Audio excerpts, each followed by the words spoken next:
You are tuning in to the Pop Culture Retrospective podcast. This show is dedicated to the memory of my big sister Rebecca, a fan of all things pop culture, particularly of the people, places, and things that define the 80s, 90s, and early 2000s. Welcome aboard this pop culture time machine. I'm Amy Lewis. This is episode number 95, our top 10 one-hit wonders of the 1980s with my good friend, honorary co-host, author, and 80s lover, Mr. Jason Lady.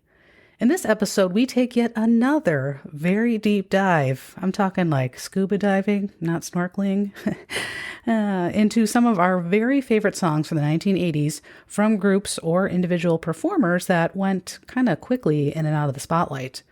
We had a lengthy yet informative and fun conversation as always, so please enjoy.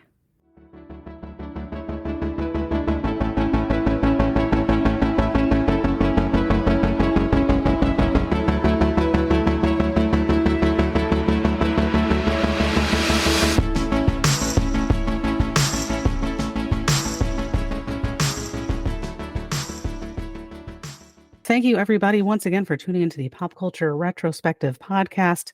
Tonight, I am joined by a very good friend of the show and my honorary host, the gentleman who puts the human in human resources. I am pleased to welcome back Jason Lady to the show. Jason, thank you so much for coming back. I really, really appreciate it. Thank you, Amy. It's good to be back. There must be something to this that you keep inviting me back. You know, it must be going well. Either that or you're a glutton for unpleasant experiences. You know, one of the two. I don't know. No, What is this? No, this has been great. This has been such a joy. And one thing I keep saying about doing this podcast, 'cause I've been talking about it in different avenues lately. And one of the great things that has come out of this show, which, you know, ultimately came out of a tough situation, has been all these wonderful positive things, is not only the show, but getting to meet really kind people, much like yourself, who's as much of a nostalgia nerd as I am. So Yes. I'm very grateful that you've been a part of so many episodes of the show. I think it's awesome, and I'm just very grateful. So thanks for coming back. Oh, thank you. No, you're welcome. The pleasure is all mine. This is a lot of fun, and you know, I really appreciate you having me back so many times. I mean, this is time number 5 at this point. Something like that. Yeah. 5 or 6. Yeah. I Yeah. was trying to think about, yeah. I agree. Connecting with people who have similar interests, even if the interests are really weird and kind of niche, you know, Yeah.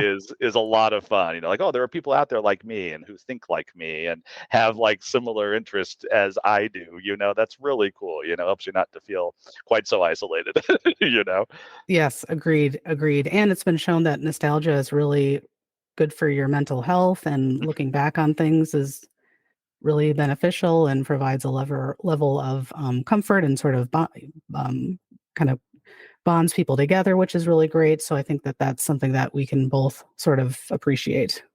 Absolutely. And, you know, we live in a day and age where people really harp on the negative. They really like to take things apart and take them down. And, you know, Right. I think there's something to be said for celebrating things and celebrating the things you love and kind of marinating yourself in things that just bring you joy and make you happy. You know, life is too short to not do that, in my opinion. Um, yeah, this does bring back a lot of memories. You know, you and I have talked about our grandparents, we talked about our Yes. parents, we talked about our siblings, you know, our friends and our childhoods. And it is really cool just to make all those connections and kind of spark all those memories and all those feelings. It's really, really special, I think. Yeah, definitely, especially when it involves faux wood. Yes. That's important. That was funny. I think I was re-listening to that the other day because I just like to just double check how my interview skills are sometimes. And yeah, that was a really fun episode to work on. That was, yes. And you want to talk about memories? Wow, all the grandparents' family rooms, you know, across Yes, across our generation, you know, it's cars and everything that brought up. Oh yeah, yes, yeah, very distinct, very distinct. yes. Yes. So before we get into today's show, though, could you remind our listeners, or if they have not tuned into an episode that you've been a part of just yet, can you tell us a little bit about what you do, who you are, what Sure. you do? Sure. So in my day job, I work in talent development and human resources, like you said earlier, for a company here in Cleveland, Ohio, where I live.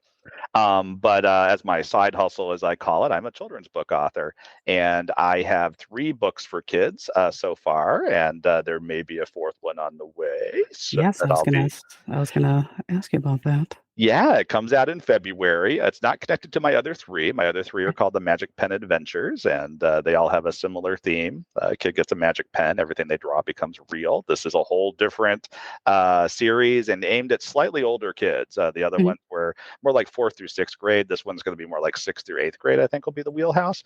Okay. And it's more of like a suspenseful mystery adventure, is what it is, with some sci fi elements in it. So, Nice. very excited about that. And yeah, that's I have this kind of creative outlet that I need to have, and so that is what I have that I do on the side. Yeah, that's so awesome. And I know that when we talked on the very first episode that you were on, where we took a little bit more of a closer look at some of your books, a lot of those stories were inspired by, in some ways, were inspired by your childhood, correct? Yeah, very much so. Every one of them stars a different middle schooler. Each one has a middle schooler in kind of a quandary or experiencing a problem or an issue. It was all stuff from my childhood. Me just thinking back to middle school and being like, oh, I remember that. I could maybe make a story out of that. Yeah, Because in each case, the kid it draws something they think will solve all their problems, and it really doesn't. It makes yeah, them worse, and then they have to figure out what to do after that. So, yeah, yeah, again, the nostalgia, the looking back. And I think my books tap into a vibe that could be seen as like an 80s vibe, even though it's not set in the 80s. You think yeah. about kids entertainment from the 80s, such as Neverending Story and Explorers and Goonies, kids Yes. just kind of going off and having an adventure without all those pesky adults around. you know that is Pain. exactly spoiling all the fun. So Yeah. very much tapping into that vibe, I think, for sure. Nice. Well, and yeah, and you do it very well. Oh, That's for thank sure. you. So, yeah. Well, and congratulations on your upcoming book. That's amazing. Because I know I'm sure it feels amazing to have one book published, but to have the good fortune of having the opportunity to have more than one published, I imagine must feel pretty amazing. It's kind of wild. Yeah, Yeah. it took me 13 years to get my first book published, and even before that, it was just a dream. At one point to be a comic book artist, another point to be a comic book writer, and then a writer of books, Yeah. like I am now. And it's just been years and years and years in the making. So when I think about that, I try to think about what my child self would say. If he Mhm. knew, like, wow, people pay money to read stuff that you wrote, that I wrote. Wow, Yeah. I try to keep that in mind. In the day-to-day life, one can get kind of jaded, and you don't realize how special it Mm. can be and how special it really is. And when you put it in that perspective, it's like, wow, this is really cool that it's gotten to this point. So, Yeah. yeah, yeah, a long time in the making, but sometimes I can't quite believe it that it's Yeah. happened. Yeah, Nice. Well, that's so great that you are able to have those moments of, yeah, this is pretty incredible. And I think I try to do that with myself too, as it's good to reflect on that when life feels a little bit crazy, is what are the good things that have happened. And so I like that you take that into account. That's a good thing to do. Wise words, exactly. wise words. Yeah. Yeah, very much so. Got to be positive, and in addition to just the writing and all that, I just love 1980s, pretty much anything, Mm. TV shows, movies, Yep. music, pop culture, which is how I've gotten onto some of the other episodes of your show because Yeah. in my day-to-day life, this is just the music I'm listening to. These are the movies I'm watching. This is just the Yeah. stuff I'm reading about. I'm just one of Yeah. those weird people that is obsessed with a decade. So Yeah. really Nice. fit in with the theme of your podcast very well, I think. Yeah. Oh, definitely. Definitely. And so, well, I think that's a really good lead into tonight's topic. So I think we connect a lot on, send each other messages about various pop culture related items, life items. And I believe this show topic was kind of your idea. So do you want to kind of tell us a little bit about what tonight's show is going to be about? Sure. So, what we're going to be talking about is each of us are going to count down our favorite one hit wonder songs from the 1980s. And this is a topic that just fascinates me. I think most of my favorite songs are one hit wonder Mm, songs from the 80s, yeah, from the bands that people don't really know a whole lot about. They just know the one or maybe two songs by the band. We're not talking about U2. We're not talking about the Police. We're not right. talking about Tears for Fears or Lionel Richie or anybody like that. These are Yeah. bands that are fairly obscure, and it's like, oh, who the heck are they? Right. But we know their song. We hear the song in the supermarket. It's played Oh, Right. help me. It's played on the classic rock stations now. Yes. You know, it's like, really, I'm that old. Oh my word, I'm my father. But Right. Right. Right. so Yep. that is the topic we're going to talk about. I think each of us picked out five and then a couple Yep. honorable mentions as well. Yes, and definitely hard to narrow down the list. It was very, very challenging, but also really fun to work on, just like all of our top 10 shows. It's always just so much fun and a good trip down memory lane. So, like with other shows, we'll go through our lists and kind of give you all some maybe interesting facts or background information, just, to have it be a very detailed sort of discussion so you can kind of have fun and learn something at the same time. So, as always, as tradition, I would like, if you're okay with it, if you want to go first with who is on your list, Jason, who is your number five for Absolutely. the Yeah. wonders of the 80s? Yep. And like you, it is a true ranking. It's not just Yes. a list of Yes. favorites. It is I was able to rank these, Yeah. which was a Same. lot of fun. And I can say, not only did I, of course, listen to the songs again, I also watched the music videos Mm, for all the songs for my top five, just to kind of get the music video vibe for yes. all of them. And in some cases, Crucial. Crucial. absolutely. In some Yeah. cases, I'll talk about the music video Yeah. where appropriate. So my number five song is a song called "In a Big Country," and it's by a band called Big Country. They are a Scottish rock band. Mm. This song is from 1983. The peak of Big Country as a band, their popularity was the early to mid 80s. They are still together. Only two of the original Oh, members wow. are still there, but they Okay. still tour. They are still out there. I did look that up. I'm like, is Big Country still out there? It's like, yeah, they are. Yep. The song In a Big Country by Big Country, that's an interesting rabbit hole I did not go down. Bands who have a song where their band name is part of the song. Yes, that's That's unique. Yes. there's got to be a list of those somewhere, and this is one of the chief ones that Probably. I would Yeah. probably think of. Yeah. This song, like I said, came out in 1983. It peaked in the United States at number 3 on the top rock tracks chart and number 17 on the Billboard 100. So not too shabby, Yeah. not too shabby at all. This song has an iconic guitar sound. Big Country is one of those bands like U2. When you hear them, you know it's them Mm. because of just how distinct the guitar sound is. Yeah. I feel like Eric Clapton, BB King, a couple of others are like that. You hear them, it's like, oh yeah, that's who that is. Yeah. And these guys have an unmistakable sound. It's been likened to bagpipes, and those are not Mm. bagpipes when you listen to them. Those are electric guitars that they are Yeah. playing.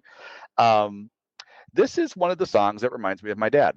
Mm. And the reason being is that my dad had a bunch of Big Country songs on an audio cassette. He had recorded it from a friend's vinyl album, and he would play it in the car. His car in the 1980s, of course, only had an audio cassette deck, so Yep. CDs weren't really a thing yet. So if you wanted to take your music from your record collection and bring it in your car, that's what you had to do, people. Yep. And so Right. um, I remember driving with him in his car. I was in elementary school, and my dad was in the army stationed in Germany. I think I mentioned that on several podcasts before.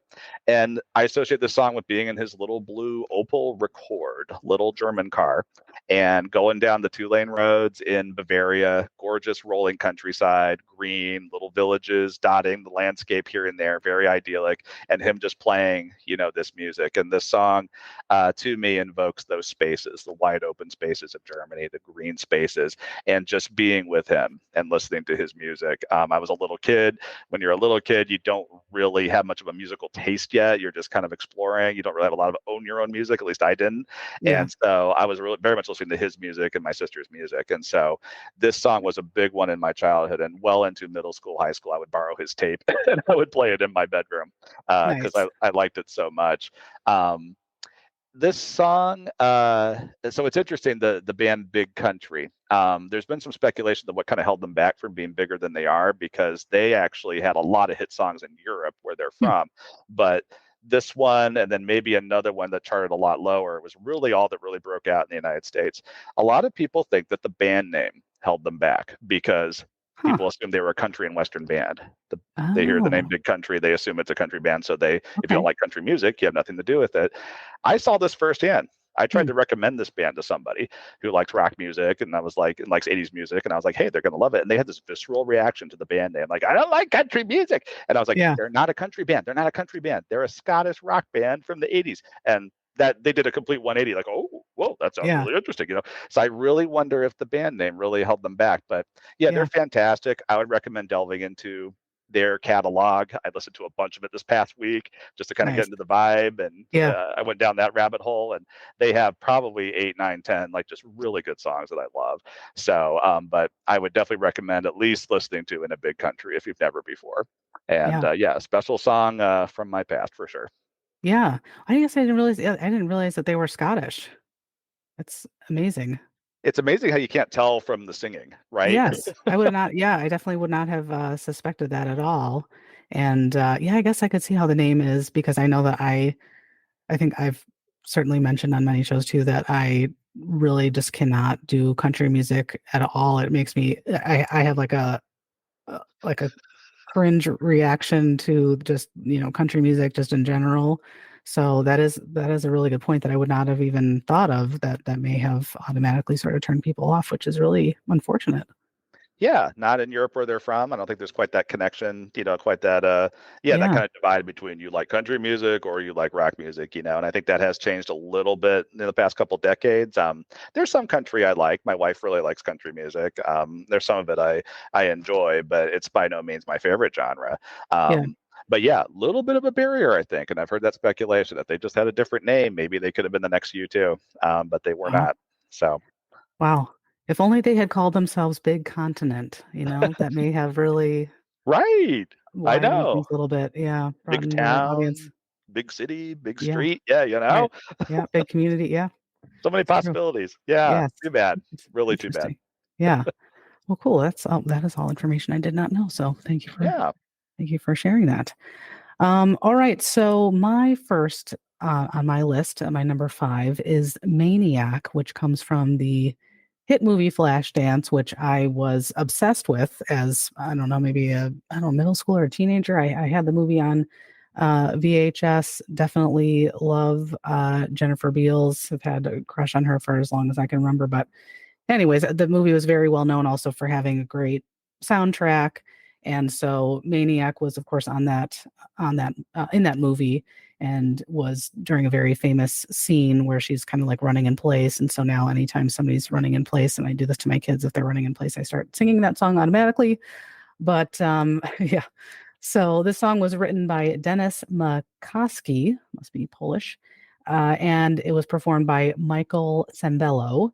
And the origin of the song, I feel like I may have mentioned this on another show that you were on, Jason, was that the original idea for the song came when the writer of the song was watching the news, and there was a report that night about a serial killer, which is just, very disturbing. uplifting, Yeah, right. which yeah, which led to the creation of kind of the sort of original incarnation of this song that had a lot of dark and gory lyrics. It's sort of the same sort of tune, and was talking about how this killer was a maniac and, not a maniac on the floor, but something like he was a maniac. He'll kill your cat and staple it to the floor or something very dark like that.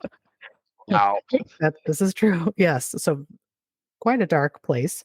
And apparently the director of Flashdance really liked sort of the beat of the song. And after hearing it, and so a couple of years later, here comes this movie Flashdance, and asked if the lyrics could be rewritten to sort of fit the story of Flashdance, which is about a young woman who has dreams of becoming a dancer, but she's a welder by day. And so they wanted to have something written that fit the motif of that movie. And so thankfully he did, and that became a very popular song. It spent 2 weeks on the Billboard Hot 100, which I'm sure we'll be talking a lot about on tonight's episode. And the music video for the show played in very heavy rotation on MTV when they actually showed music videos. I haven't watched MTV in like 20 years because it's terrible. Neither have Y- I. Not since the y- early '90s yet. Yeah, exactly. That's yeah, exactly. And this music video incorporated scenes from the movie into the music video, and that sort of led to companies and marketing companies realizing that this is a really great way for us to market and advertise for our movies is through music videos. So this kind of laid the groundwork for that sort of format. Is that, incorporate video clips into a music video, people may want to go see the movie in the theaters. So that's pretty cool. And Flashdance was incredible. So And Sambello was nominated for a Grammy for Record of the Year Oh, and Best Male Pop Vocal Performance because of the song. So, wow. yeah. I did So not who knew? know any of that about that song. I didn't really know Yeah. much about it, to be honest with you. That's amazing. Um, Yeah. Yeah. Why somebody would want to write a song about a serial killer, I'm not really sure. yeah. I like music and listening to music and singing, but I've never thought to myself, I think I'd like to write a song about a serial killer. But you know what? To each their own. It's art.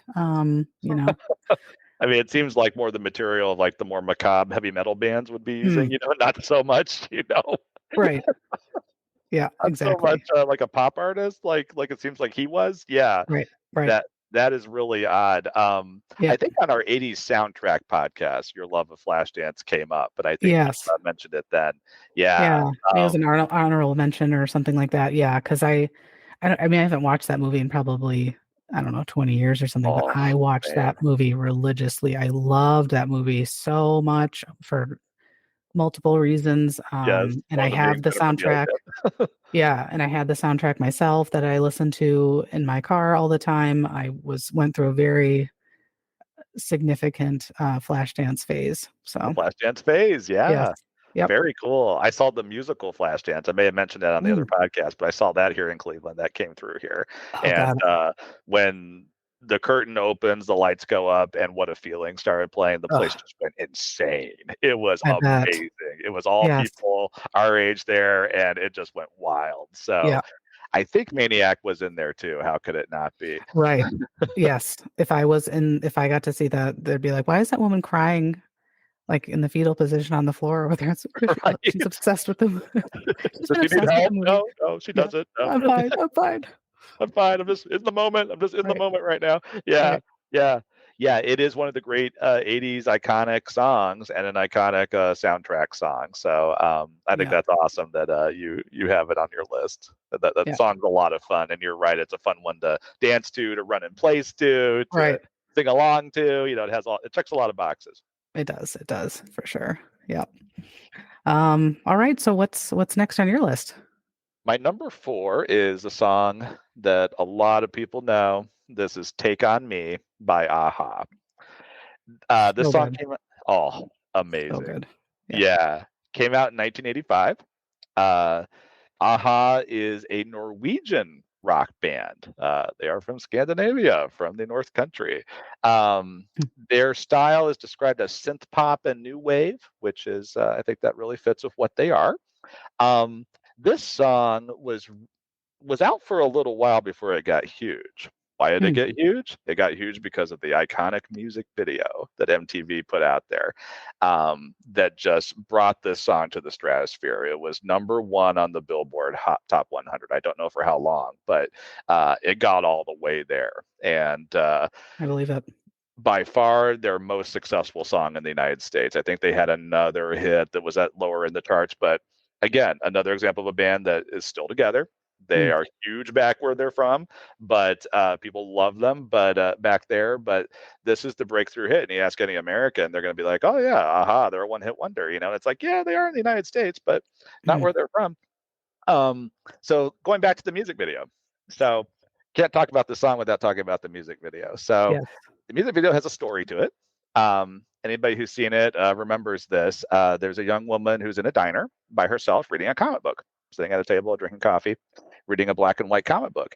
And the comic book seems to be about kind of a James Dean greaser, leather jacket, motorcycle racing kind of story. And the star of the comic book is modeled after the lead singer of Aha. And his name is escaping me at the moment, but yeah, Yeah. it's like Morton something. It's a Hmm. name like that, yeah. Yeah. But the picture winks at her, looks directly at her and winks at her, which of course makes her go, "Whoa, what's going on here?" And she's looking around. Does anybody else see this?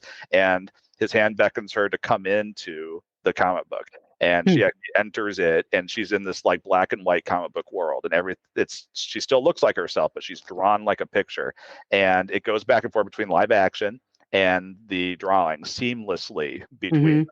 And that was innovative and huge at the time to be able to do that. Yes. What I read, it took 16 weeks to make the animation. 3,000 rotoscope frames, which means they shot everything live, and then they basically put something over the film footage and they drew the picture, traced it, so they had to do that frame by frame, right, for the parts that you could probably just do that so much quicker now, Right. Yeah, I but was gonna back say, then, could you imagine trying to hire somebody to do like that process now? They'd be like, no, I could do that in about yeah, 20 minutes on my right. computer. Right, in my Yeah. computer at home, probably. Right. Yeah. Whereas Yeah. back then, 4 months, it sounds like, or 3 months of work. Yeah, crazy. 4 months, I guess that would be. Um, and it's interesting because I watched the music video recently, and for one thing, at the very end, they reveal the comic book is actually Aha. It's actually an Aha comic book. It's the title of when they show the cover. So I never Hmm. realized that before. Also, the diner manager knows that it seems like she left without paying, because there's her food and everything is there at Mm. the table, but she's vanished. She's inside the comic, but of course the diner manager doesn't know that, and so she crumples the comic up in disgust, throws it in the trash. That is when the bad guys start chasing them in the story, which Hmm. I thought was really interesting. Like, it's when Yeah. she does this, it's like that's when these guys with wrenches emerge and like start chasing them. Right. But it has a happy ending. He protects her. He sends her back into the real world. He fights them, and then he's Yeah. able to get back too. And he becomes a real person, and they are reunited at the end. So really cool story, and Yes. one of the all-time great music videos of all time. I mean, that got heavy rotation. Yes. I saw it for the first time. Again, we lived in Germany at the time. There weren't a lot of TV options over there, but there was always a few VHS tapes floating around our little American neighborhood. Hmm. And one of them was just someone recorded 2 hours of MTV and randomly and got a hold of this, and this got Yeah. passed around. And so that's when I first saw it for the first time. I was just this kid blown away by it. Just thought, Yes. this is awesome. This music is great. This is Mm-hmm. Its music videos, visuals are great, and Yeah. it's known for its catchy synthesizer riff. I'm not a musician. I apologize if I'm out of Yeah. tune, but everybody knows that. Morton Harkert, I did have his name written down. Morton Okay. Harkert is Yeah. and that's the other piece of this is his vocals. He hits some high notes that are Oh my God. Yes. amazing. Yes. So that's my number 4, Take On Me by Aha from 1985. And I don't know if I mentioned it, but Aha is still together and they still tour with a lot of the same original members to this day. Yep. Yeah.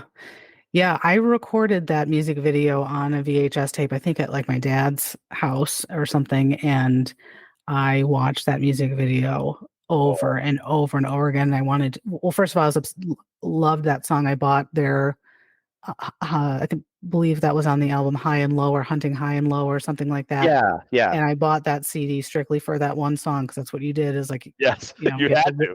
right, you had to drop $20 on an album that you wanted one song from because that's what you had to do pre iTunes and all Yeah. that stuff. So listen to that CD until it probably broke. But I loved that music video. I wanted to be able to draw like that. Never Mhm. could. Just loved everything about it. I've always loved that song. I can play it on an acoustic guitar. Can't You say that I can. can? Yep, can't hit high notes like the Well, lead no, singer can. As everybody can tell, I'm not able to reach that level neither of am I. yeah, I know you couldn't My, either. my James Earl Jones Um just does. yes. But yes, I always loved that song. And I don't think there's anybody who hears that song that's, in our age group that doesn't just, Mhm. go crazy. And actually I was this past summer, I was on a cruise and Oh, there was a live acoustic performer in one of the lounges or whatever, and he was playing uh Take on Me and people were just singing along and going crazy. Like all the people that were like 40 and up were like, "Oh my yes. God." Woo! Uh it was like the lighters came out and the tears. No, but it was a lot of fun, and I was just like, "How perfect is it?" And my wife loves that song too, so it was really ideal. And I think I actually got a little bit of video footage of this person performing it too, so I felt Cool. very like, Cool. like I was meant to be here this summer on this cruise, listening Yes. to this really beautiful acoustic version of Take on Me. So that is an excellent pick. And we almost had to arm wrestle over it, but I had so many other songs that I, wanted to hit. So I thought I'll be nice. I'll let And Jason have that one. Yeah. yeah, but that is definitely would be on my just top 10 list of just 80 songs in general for sure. 80 songs. No, Yeah, I mean, if you got one of those, like we talked about this before we started recording, but if you got one of those, the best songs of the 80s, yeah, whatever CD collection, that would be on it. There's no question that yeah, would be one of the songs included for sure. Yeah, yeah, yeah. yeah. So good. And I have a couple of different acoustic versions of Aha on my phone or whatever of some of their songs. And Hmm. so they do a really beautiful acoustic version of Take on Me.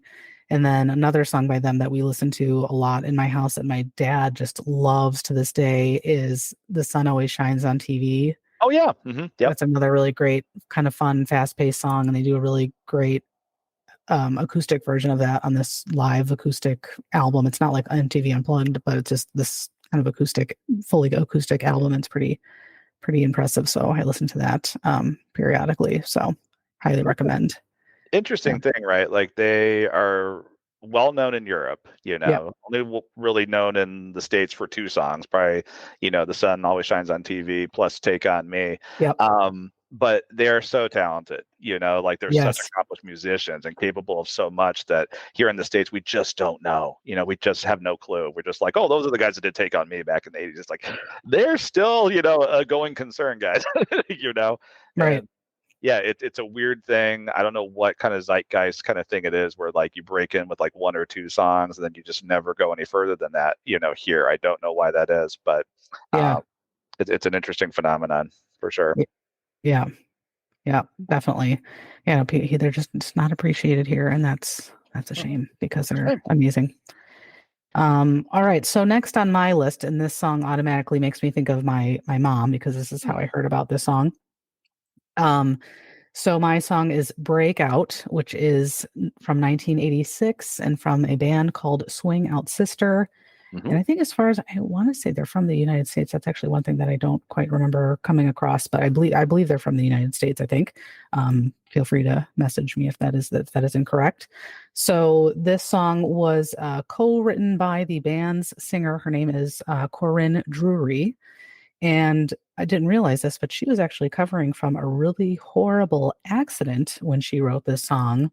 She Oh, had, yeah, she was, I think, into kind of equestrian horseback riding stuff, and she fractured her skull huh. and was like very, like kind of a near death experience.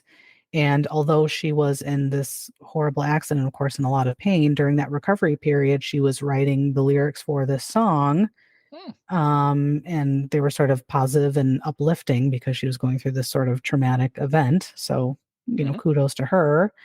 And during this time, she sort of was reevaluating her life. She had this horrible accident. Hmm. She was a fashion designer at the time, but Hmm. she always wanted to be a singer. So, kind of throughout this process of recovery, she decided that she wanted to be a singer, wrote this song, and eventually she kind of formed this band Hmm. called Swing Out Sister. And allegedly, the record label that they were on did not like this song. They thought it was too upbeat and too What? positive. Yeah, which I feel like this is going to come up again in one of my songs. Yeah, it's apparently during the 80s it was like, this song needs to be really negative and Wow. yeah, So and just against the dark. vibe at the time. Yeah, Yeah. dark, writing about stapling cats to the carpet. And if you're not going to do that, Right. then we might, give you the axe from our label. Yeah. So Interesting. yeah, but thankfully it ended up being a really big popular hit, and the music video sort of incorporates a little bit about her sort of being a fashion designer into the music video, which I definitely remember. Hmm. The song went to number 6 on the Billboard Hot 100. It was nominated for a Grammy for Best Pop Vocal Performance by a duo or group. Oh. And yeah, and apparently the band is still together, and they released an album in 2017. So What? I didn't know they not were too still bad. together. Yeah. Wow. Yeah. So my Holy mom had cow. the cassette tape for Swing Out Sister, and we definitely, my mom is sort of known for doing kind of like I don't know, kind of like the box dance, I guess you could say, or like the side step. That's kind of like the only dance that she does. Because my mom never wants to be the center of attention, doesn't want people watching her dance. She's not going to go out. Uh, well, she's gonna be 70. I'm pretty sure her clubbing days are over. Not that she ever had clubbing days. But me and my sister would blast this music and sort of dance like her and put on some of her 80s outfits and stuff when we were home from maybe college or something to kind of poke fun at her in a loving way because we both and to this day I adore my mother is like my hero. Yeah. So it's all like out of love really ultimately. But she loved this song and it's still really catchy to this day. I still have it on my iTunes or whatever on my phone. It comes on all the time. It's still a pretty relatively timeless song. I mean, it's got a kind of an 80s vibe to it, but at the same time, it still, I think, plays well.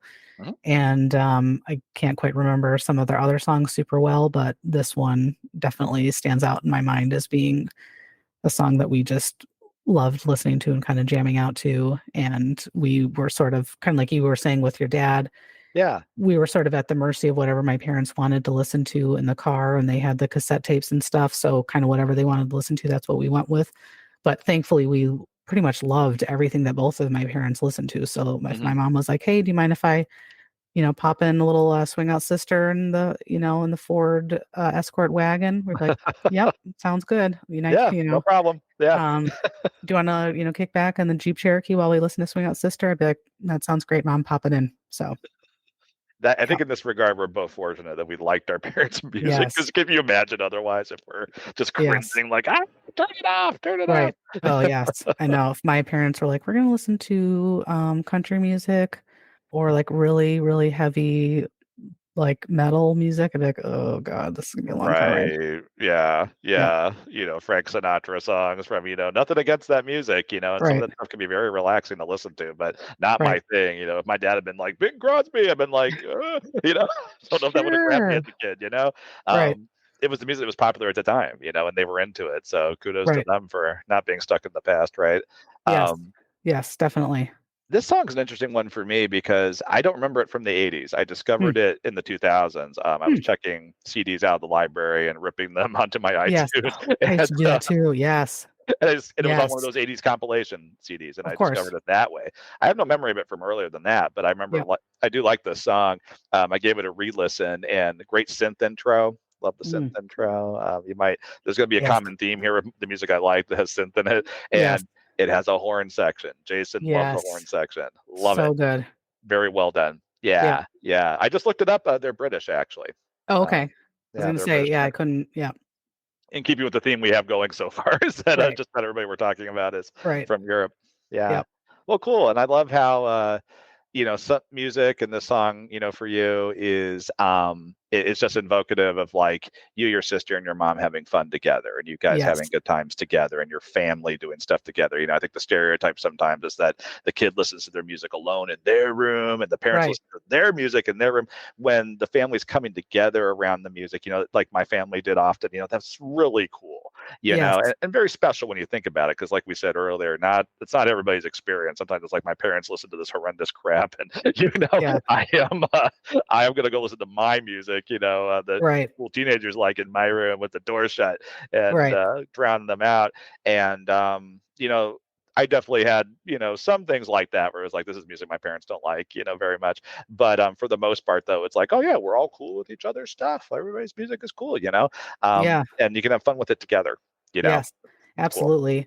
Yeah, we weren't distracted by any other stuff, and I'm sure it was like this for you too. It's not like we were driving in the car and one person was on one device, one person wasn't on another. Nope. It's like you were gonna. The only option of any kind of electronic sort of stuff in this car is a cassette player, and that's what we're gonna do Yep. because there's literally nothing else to do. Yeah. And, thankfully, yeah, we loved listening to I think there's very little that my mom would have put on that I would have given her a hard time for other than maybe the occasional smooth jazz. Yeah. Yeah, sure, sure. No, it's true. Yeah. Sometimes, my dad got a little much with like the medieval classical music and stuff. Like, well, sometimes I'm like, I'm a little tired of hearing this in the living room. I'm gonna go to my room now. you know. Right. That's But for very the most specific. part, didn't Yeah. mind it. Yeah, and that's a Yeah. good point about devices. I think I didn't get my first Walkman till maybe middle school. Later. Like Yeah. the later Same. '80s, the early '90s. So. Yeah. That's where I might have been in the back seat on a long car trip, with the headphones on. But that was really the only time I wore them was on a long trip, just a short jaunt to the store with Right. my parents. It just wasn't. You just didn't do that. You just didn't throw your No, headphones I on wouldn't for even that. thought of it. Yeah. Yep. No, me neither. Nope. Yep. Nope. Something to entertain yourself on a long car ride, but not any other time. Yeah. Right. Yeah. It's Interesting. a good time. Yeah. All right. So what's next on your list? My number three is "Don't You Forget About Me," another classic '80s song. Yes. This is another Scottish rock band. I What? thought they were English, but they're Scottish apparently. Yeah, Simple Wow. Minds is the name of the band. This song came out in 1985. So you're seeing a trend here with Jason. Everything he likes is from the mid 80s. And this is no exception. This song went to number one in the US and Canada. Hmm. Um, this song is indelibly connected to the movie The Breakfast Club. Ask any Oh, American good. who was a teenager, a kid back then, they're going to think of The Breakfast Club when they think of this song. The song plays at the beginning of the movie and the end of the movie.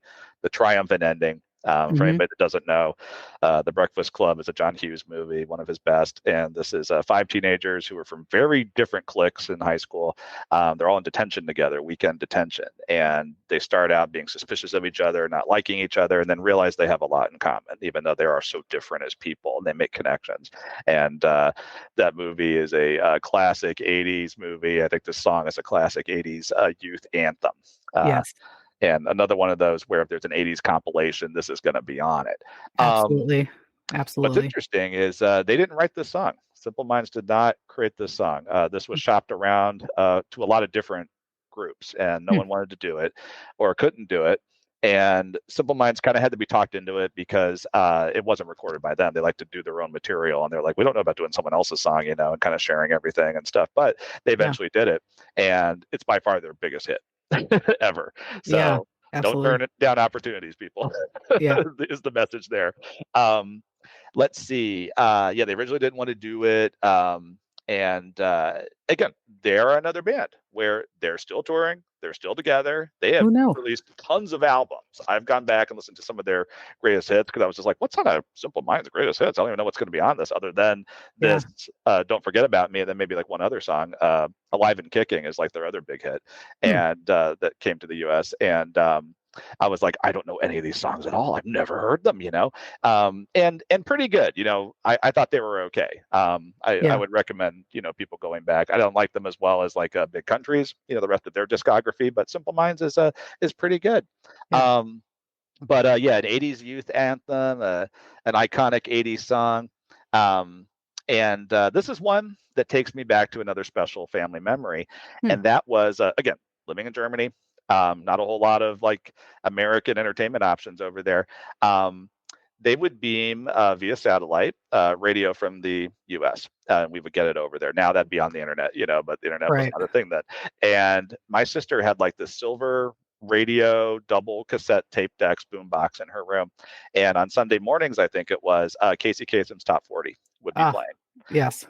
And so get up Sunday morning, eat breakfast, and then she would be listening to that in her room. And every so often, little kid Jason would go in and listen with her. And she would sometimes have a blank tape and she'd be recording songs as they came on, which is how you Yep. had to do it back then to make a Of mixtape. course.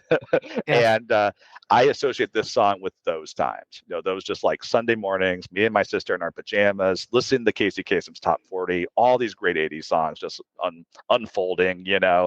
and my mind just being blown continually just by what I'm hearing because I'm just a kid with no musical experience whatsoever, Yeah. and other than maybe like Sesame Street and stuff like that, and Yeah. and the Muppet Show, and then just being like, what is this? Wow, and Yeah. I associate this is one of those songs I associate with those special times with my sister when we got to share 80s music together as it was new, as it was first coming out. Yep. Yeah. Yeah. Nice.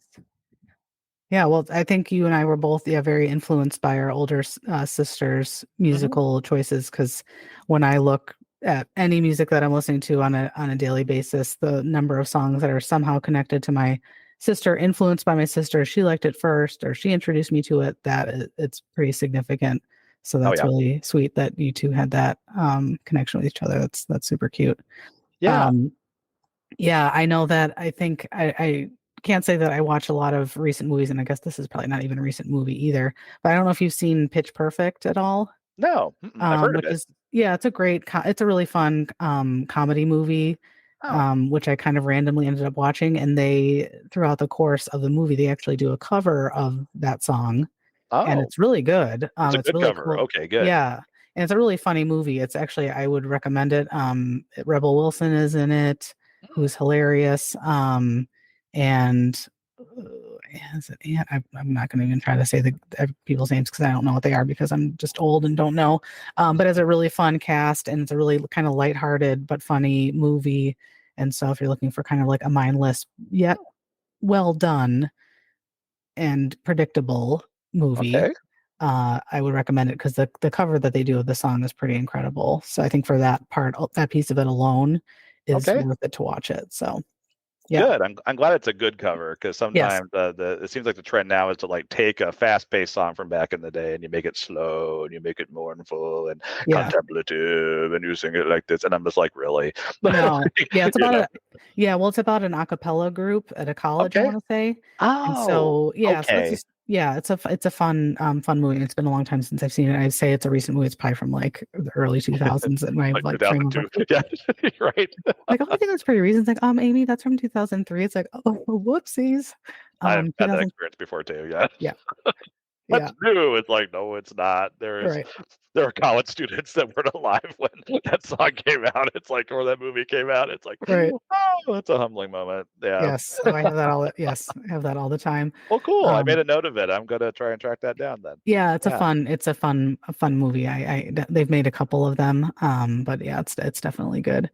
Great. And yeah, we had this on a cassette tape too, because my dad had a friend that was just really up on like what the top hits were, or whatever. So this song was definitely on one of my dad's many cassette tape that we would jam out to. So I definitely remember rocking out to the song in my dad's Dodge Dynasty or Buick Century a Awesome. lot on weekends too. So that is a very very good pick. Very good pick. Common theme here, like associate music with the car, right? And being in the Yes. car, and what are our parents playing in the car? Yeah. Yeah. Yep. Yeah. So interesting. Yeah. Yeah. Again, so fortunate they're playing good music. Yes. Yeah. I know. Yeah. Really. Thank God. Um. All What's your right. next one? So my next one is that I actually didn't become familiar with until probably maybe like 20 years ago, which I'll kind of explain here in a second. But my number three is Meeting in the Ladies' Room from 1985 from an all-female group called Climax, and that is Mhm. spelled Klymaxx. Interesting name. Yep.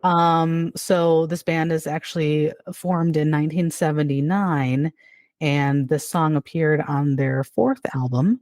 And I think it's pretty cool that it was, an all woman band, Hmm. which is great. Yeah. Weren't And many of them back then. Yeah. yeah, and kind of the song just sort of tells a story about essentially like kind of meeting with your girlfriends in the ladies' room and kind of talking about your significant other and some rendezvous Yeah. and stuff like that. And it reached number 4 on the Billboard R&B chart and number 59 on the Billboard Hot 100 chart.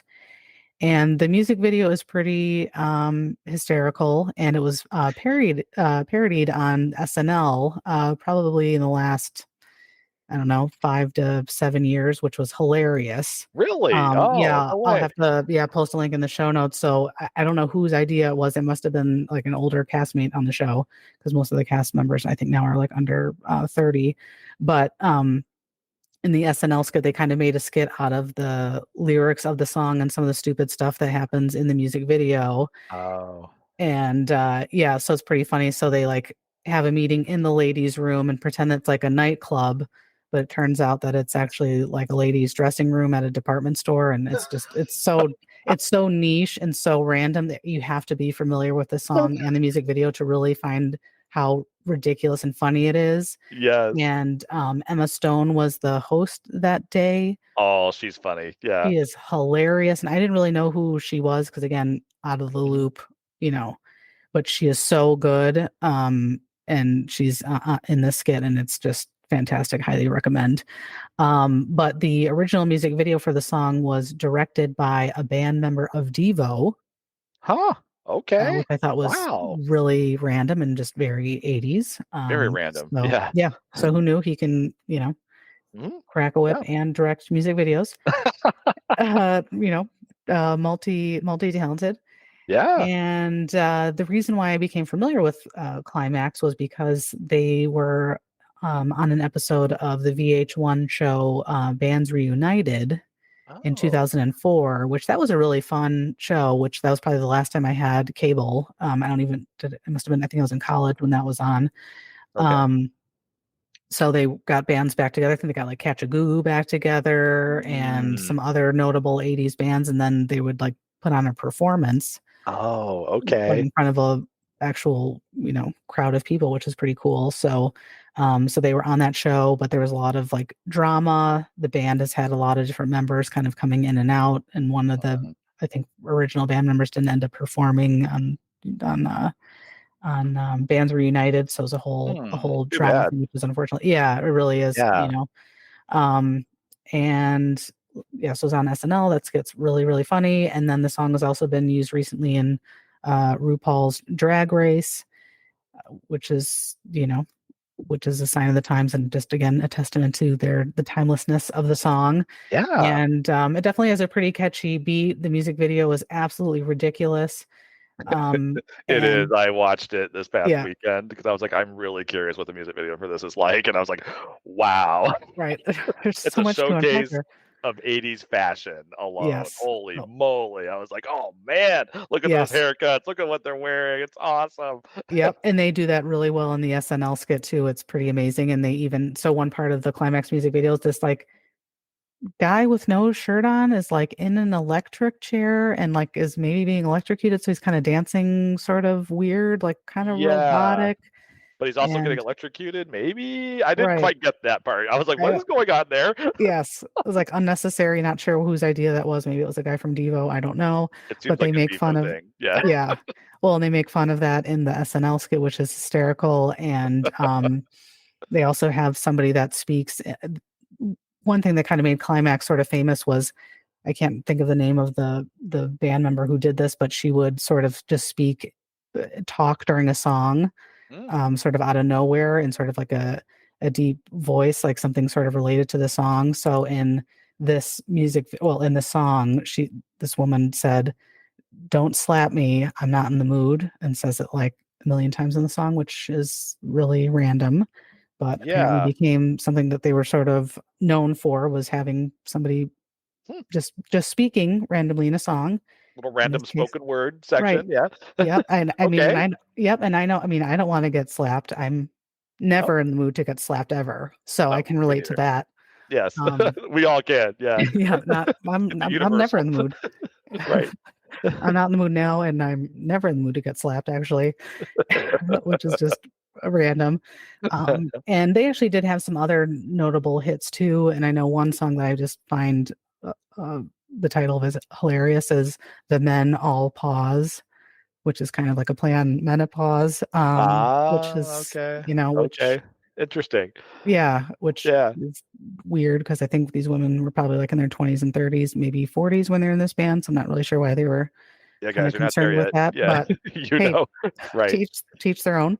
Mhm. So yeah, I just find the song really fun and upbeat. And again, where it's like an all women group, an all women of color group. I just have like Mhm. the utmost respect for that. I just think that is amazing. Yeah. Mhm. And I just find their music to be really fun and catchy still. Definitely sounds pretty 80s, but not, so 80s that you can't sort of tolerate it.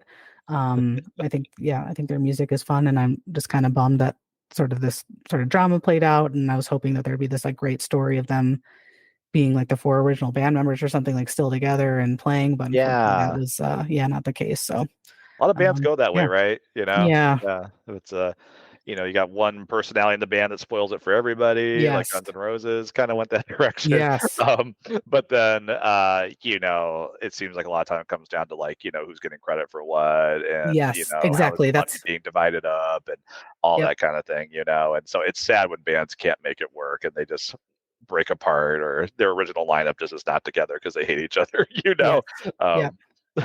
That's pretty much yeah. what happened with Climax, unfortunately. And I mean, with Interesting. that Yeah. name, I mean, Yeah.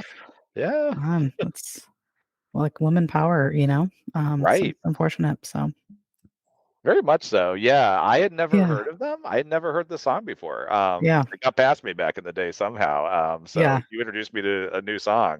Yeah. When you sent me your list, I was like, I don't know this song at all. And Yeah. so I went on Pandora and played it, and I was like, wow, okay, this is catchy and this is Yeah. fun. And like I said, watched the music video and just got a kick out of it. I was like, oh, this is great. Yeah. I love it. Yeah. Yeah. There's so many women. I mean, this is such a stereotype, but women wanting to use the going to the restroom together, Yeah, especially when you're at going as that a age, group. you're going, yeah, out Hmm. at that age, going out, dancing and going to, Yeah. touch up your makeup or whatever, or, Hmm. talk about whoever's, dancing with you and stuff. So I think that this song really appealed to a young, Yeah. group of women in the mid 1980s. So Sure, who kind of travel in packs and do things together. And yeah, yeah, that is, in my experience, I mean, that is a phenomenon that, yeah, really men don't do. We don't right, really talk in the bathroom. right. So um yeah, we would not meet in the men's room. There really wouldn't be an equivalent. Right, it's like get in and get out, yeah, kind of Pretty thing. Yeah, much. We'll move on, right? Yeah. yeah, Whereas, that is kind of a way to get away from your dates and get away from everybody and talk about them, right, and then come back and, yeah, re-engage with everybody. So yeah, I can see the appeal for sure. yeah, Yeah. yeah. Oh man, yes, good Very cool. times. Yes. Very cool. So, yeah. So what's next on your list? All right. So my number two is from 1985. This is by an English band called Level 42. And the song is Something About You. Love this song. Yes. This is an English jazz funk band. So unlike some of the other bands on my list, they're not just straight rock. These guys have like a huge jazz influence, huge jazz background. Um, Keyboards are very much a part of what they do. I think every so often they have horn musicians as part of what they do. This is their only top 100 or top 10 hit in the USA that they ever had. I think they Mm, have a couple other songs that kind of floated into the charts, but for the most part, um, they did not break through any other way in the United States. So I sound like a broken record. Once again, they are still together. They still wow, tour. I think they man. still record, Yeah, but they do not break through over here, except I think in some niche audiences, like people that love jazz or people that love whatever, yeah, they might be still on Level 42 might still be on their radar. Um, I didn't discover this song, oddly enough, until the 1990s. I don't mm, have a memory of it from the 80s at all. But yeah, I remember going back to Germany once again, and I was in high school at this point, and I would yeah, play the radio in my bedroom, and I was playing Armed Forces Radio, which played American music, and they would play, music that was slightly older as well as new stuff, and this song got played a decent amount for some reason. One of those soldier DJs like must have loved this song because I kept hearing it. And I was like, yeah, "What is that? That's awesome! What is this song?" And I think yeah, I did one of the, get the tape in there, record the song, hit record. I think I did yeah. one of those things and got on a mixtape, and then it just kind of remained like one of my favorites, like for forever to this day. It has awesome synths in it. The vocals are incredible. So Level Yes. 42 is an interesting band. They have two lead singers. One is Hmm. sings really high, one sings really low. And if you listen to most of their music, they trade vocals off and they do it in a really cool way. So that's something that's kind of different about them is like there's no really one dominating lead singer. They kind of have two guys that trade off and they sound different from each other. Yeah. Because if you hear this song, there's one guy kind of doing the low part, and then for the, thrown into the stream, that part of it, like the guy on the keyboards, he sings that part, and his voice just goes way up, when he does it. So just incredible vocals. I would recommend this band, like kind of delving into their back catalog, just like Big Country. Yep. They are a really good band. Like you listen to them, Okay. like these guys are good songwriters. They're great musicians. There's a podcast I listen to called One Hit Thunder that Hmm. features different one hit wonder songs. And Oh, nice. it's a lot of fun. I've learned a lot from it. And the two guys that host it are musicians and they go really in depth about stuff. And they love this band. They're just blown away by it. Like these guys are great. So that kind of shows you the appeal. But yeah, personal favorite. I never get tired of it. I could play the song over and over and over and over. I've just never get Yes. sick of it. Agreed. Um, There's a couple versions of it out there, though. There's a longer version with an extended intro, and there's one that's shorter. And I haven't been able to find any info on why the difference, why the two different versions. I don't know if one's from the album and one was cut down to fit on the radio, to kind of be Oh, shorter. maybe. Yeah, like a Yeah, radio edit. Yeah. it's weird because usually you go on Wikipedia and you look up a song, and usually it says, the radio version, blah, blah, blah, and then it has the album version, blah, blah. Nothing like that. It doesn't mention it. So I'm not sure what's going on there with the two different versions, because I discovered the longer version later, and I was like, wait, what's this? This is not something about you. This is not what I've heard before. What is this? And I was like, oh, it Yeah. eventually gets there, but it doesn't get there right away. So I don't know that. Don't understand that. But yeah, this is fitting with my theme, though. Once again, European, still together, but Americans don't know about them, and lots of synth. It's my common thread here, I think. Nice. I gave my wife my list, and she was like, "You have a type. You definitely have a type." And I'm like, "Yeah, I do." So yeah, I remember you said this is a song your family enjoys a lot, right? Yes. Yes. I was trying to look up the lyrics because yeah, we listened to this song religiously. I think this was on the same cassette tape as the Don't You Forget About Me Oh, that my okay, dad had. And great. for and me and my sister used to always joke that there was a line in the song that we couldn't quite understand what he was saying. Yes, And we joked that it was I paid with two waffles. And I was trying to find out which lyric we were changing that to our own dumb, which clearly it was not paid with two waffles. That makes yeah, absolutely no sense. But I'm looking at the lyrics and I can't think of what line that is that we I know replaced what you that mean. stupid. It's kind of like it's kind of slurred a little bit, like you can't quite understand what they're saying there. Yes. Yeah, Um, paid much too often, I think might be what they're oh, saying maybe. there. Okay. Yeah. Why didn't I see that? Maybe I'm looking at the lyrics for the radio edit. But anyways, yes. So that was like a running joke forever that we, cannot understand what they were saying because we listened to the song a million times growing up. And my sister would like to send me a lot of random greeting cards throughout the years that had like Oh, nothing to do with anything. So be like, congratulations on your retirement, or like, congratulations on your baby shower, when I was like 20 and like had no kids. I love it. Yeah. And she had like this, impeccable handwriting and would write all these inside jokes. And I remember her, and I probably have it in a file somewhere, is there's like a picture that she drew of two waffles and she wrote, I paid with two waffles underneath it. Just so dumb. And like, I love it. yeah, it's like, you have to love this song to know how stupid that is. But I love those in jokes. Yeah, I yes, love them. exactly. I have the Y- lyrics right here. Okay.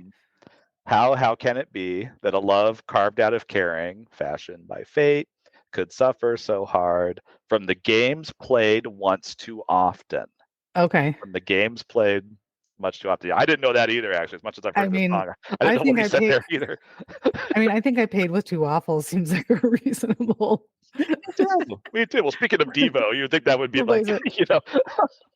if Devo had done this song, that would have been the lyric. Right. It's like I don't have $2, but will you take two You waffles? I take two mean, waffles? Yes, right. yes. I have two waffles in my pocket. Yeah, they're I Eggo. will gladly, Good stuff. yes. Yeah. You can pay me in waffles anytime because I love breakfast food. Yeah, me too. Me too. Yeah. Yeah, pay me in omelets. In fact, that's what you could do for me. Yeah. So true. So true. I So love that though. Yeah. yeah. Yeah. We have our economy operates on the waffle system here. Waffle standard. Yeah. Right, that'd be awesome. The world would be a better place, really. I agree. Who It doesn't would. like who doesn't like a good waffle? I know I do. Imagine the bank vaults just with waffles stacked I up, know. Yeah, come on. I have a Mickey waffle in the kitchen, Awesome. Well, there you special go. occasions.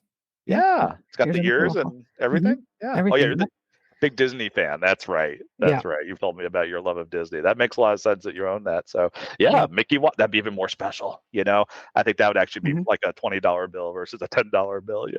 Exactly. That's what that would Exactly. be. Oh Cool. man. Well, What's that was your next one? yeah. It's a good pick. All Oh, thank right. you. Yeah. So my next pick is probably pretty obscure that maybe a lot of people are, I'm assuming, are probably not familiar with, because definitely a one hit wonder and sort of overshadowed by siblings. And that song would be Centipede from 1984, which is by Rebby Jackson. And if the last name Jackson sounds familiar, well, you'd be correct because Rebbe was the eldest of all of the Jackson children. She was born in 1950, so I think she was 8 or 9 years older than Michael Jackson. And this song was released in 1984. It was her debut single. And actually, a few years earlier, Rebbe had signed as a solo artist to a record company. But she actually was a mom and wanted to make sure that sort of her kids were and family life was sort of all settled before she decided to embark on this musical career, which is certainly really admirable because if you know anything about the Jackson family, you know that they grew up in a very Mhm. abusive, Yeah. horrible household. So I Yeah. think for her, it was really important that her kids were cared for and loved. And she actually got married at a really young age. She got married when she was 18 to her sort of childhood sweetheart, and which I of course didn't know. Mhm. And they had 3 children together, and she really prioritized them, and didn't want them to grow up the way that she did.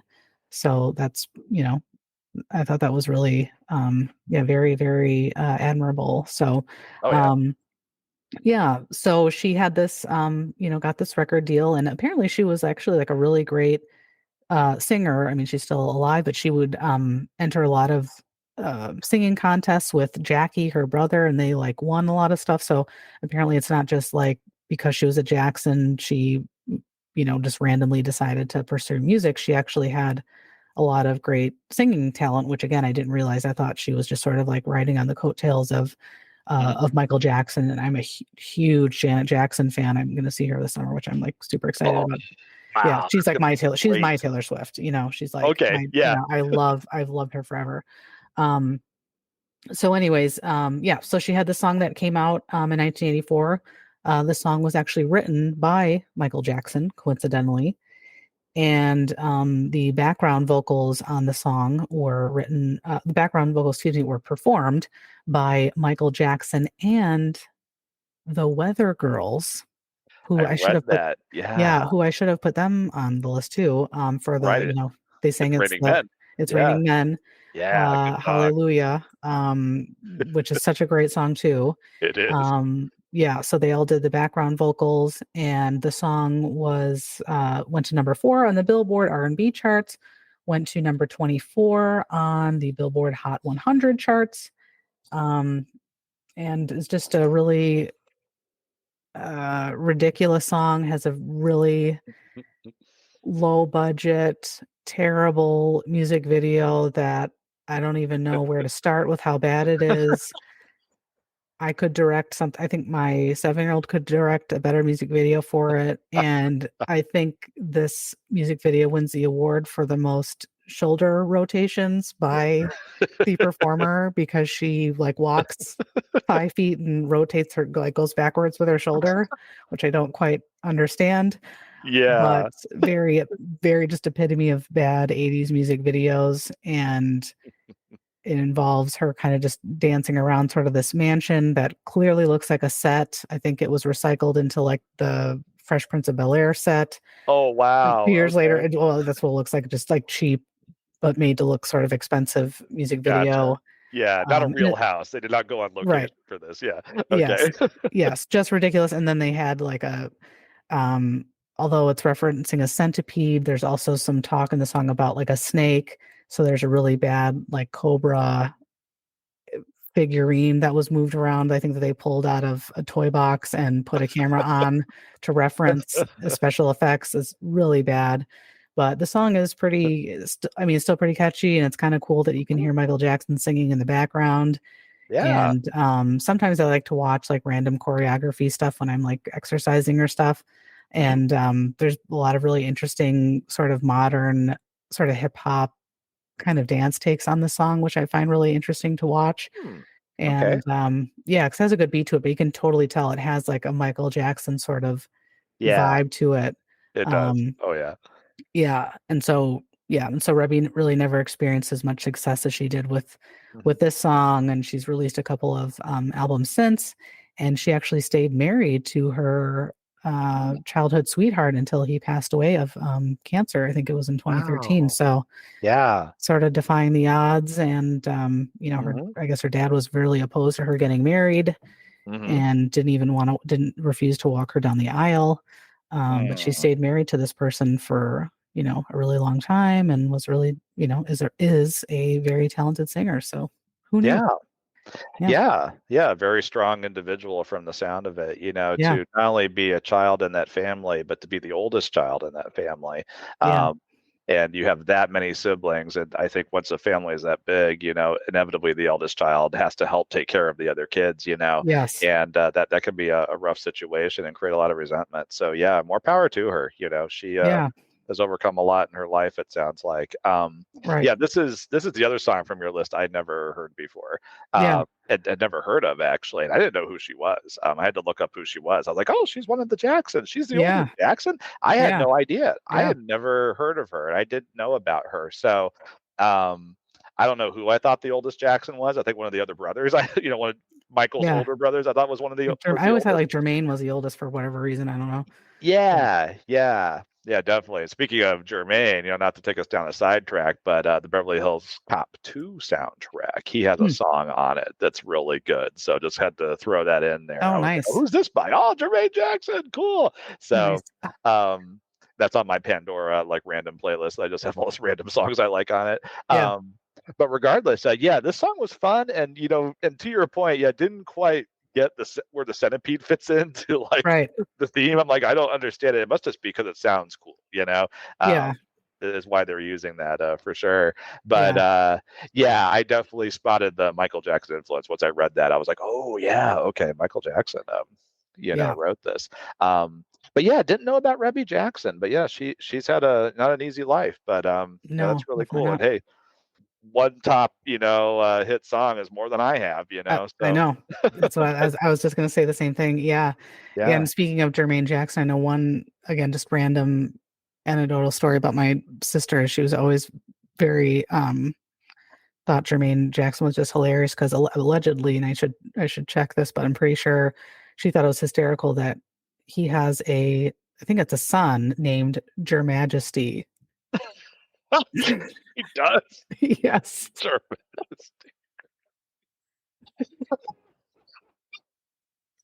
So, Michael wasn't the only one that was a little kind of a strange person, right, There's some eccentricity elsewhere. right. I mean, I know some people have this thing about incorporating like the family name into whatever, or the dad's name or the mom's name. It's like, but Your Majesty, really? Her That is the Majesty. stupid. That is one of the dumbest names I could think of. That poor I w- kid. Their whole right, life, they're gonna have to be telling people this is my name, and people are gonna be like, "Did I hear you right? Like, how do you right, spell that?" Yeah. right. Oh, Your Majesty. Let me just beat you up after school. I mean, that's really a bad idea. Right. Yes. Who's this kid think he is? Right. Yeah. You Hmm. can really get into that. Like, So sorry, Your Majesty. I mean, God, right. Do I have to like back out? Do I have to face you as I back out of the room when I leave? Yeah. right. It's Wow. ridiculous. Yeah. Eccentric bunch of folks for sure. Some Hmm. more than others, but yeah, that's Yes. another symptom right there. Exactly. Oy Cool. vey. Yeah. Oh, all right. Well, what's your number one? All right. So my number one is the song Safety Dance. Safety Dance is by a not European, Canadian Oh, there you band. go. I think the only remaining member is the lead singer, but they are still a going concern. This band is called Men Without Hats. Oh, And to be more specific, they are from Quebec, actually. They're not oh, from the English speaking parts of Canada. They're actually from I was Quebec. just there. I was there Oh, in February. Yeah, it's a oh, great city. really? You may Yes, have walked past yeah, them. Maybe they were in the grocery store line with you. You that's never so know. true. Oh my God. Oh, such an Could be. idiot. I know. I should have looked up like famous Quebec or from Quebec. Darn it. Quebecians. Yeah, I Oh, looked up some famous Quebecians. yeah, Yeah, I knew I the forgot to next do table at something. the restaurant. Yeah, Yeah. Oh, I knew I was forgetting something. slipped your mind when you're making the vacation list. Yeah. Yeah. Um, this song went to number 3 in the U.S. Came out in 1982. It is much more synth heavy than all the other songs on my Mm. list. I will freely Yes. admit that, but I still love it. Yes. Um, Yeah, it's peop constant. Yeah, it is. Yeah, just all the way through it. And if you watch them play, they have two keyboard players, and both of them are just like hammering away on their keyboard. So, it's not just one synthesizer is good enough. You have to have two to make Men Without Hats happen. Yeah. Now, there's a lot of debate over the years about what the song is actually about. Some people thought it was a nuclear war, like protest, nuclear Hmm. proliferation protest song. The lead singer, after a while, came out and said, no, no, no, no, guys. This song is a protest song, sure, but it's actually a protest song about new wave dancing. So in the 1980s, disco was still a going concern in the very early 80s. But people that like new wave music wanted to do a kind of dancing called pogoing, which I've never heard before. But Hmm. apparently where you didn't dance with a partner, you danced alone, and you jumped up and down with your hands at your sides. And a lot of like club bouncers didn't care for it. They thought you were like, disrupting things and maybe running into people and stuff. Because I guess it is a precursor to slam dancing.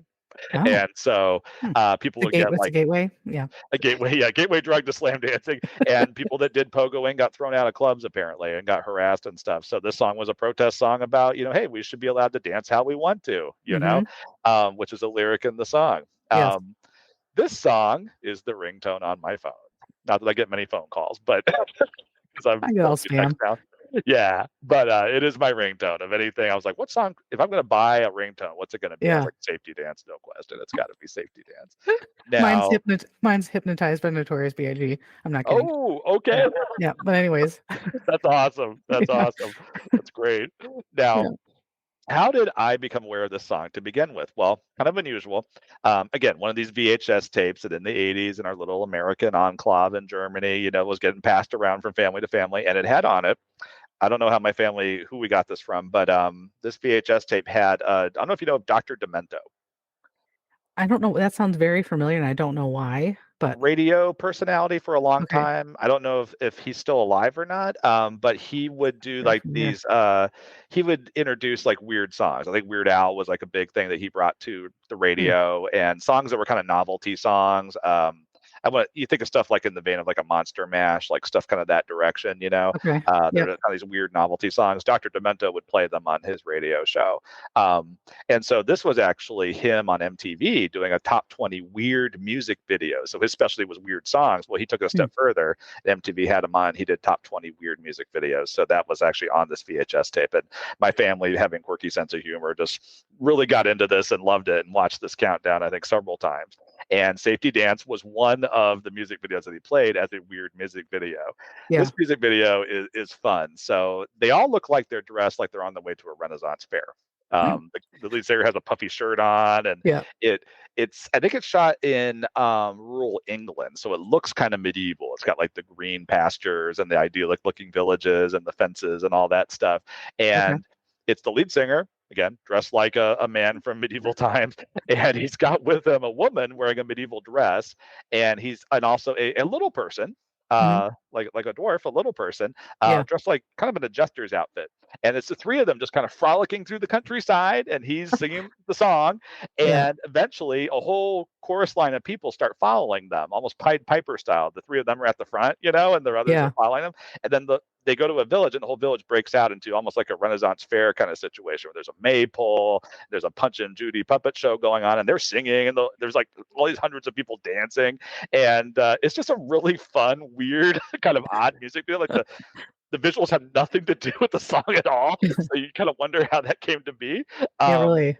it's odd, but I remember thinking the music video was fun when I was a kid and just loving this song. It is Yeah. upbeat. It makes me happy when I listen to it. It's just got this upbeat kind of just beat to it, Yeah. and it Definitely. can't help but make you smile. So yeah, that is my number one, the Safety Dance, and part of Nice. it is fueled by like yeah, kind of a weird, quirky music video.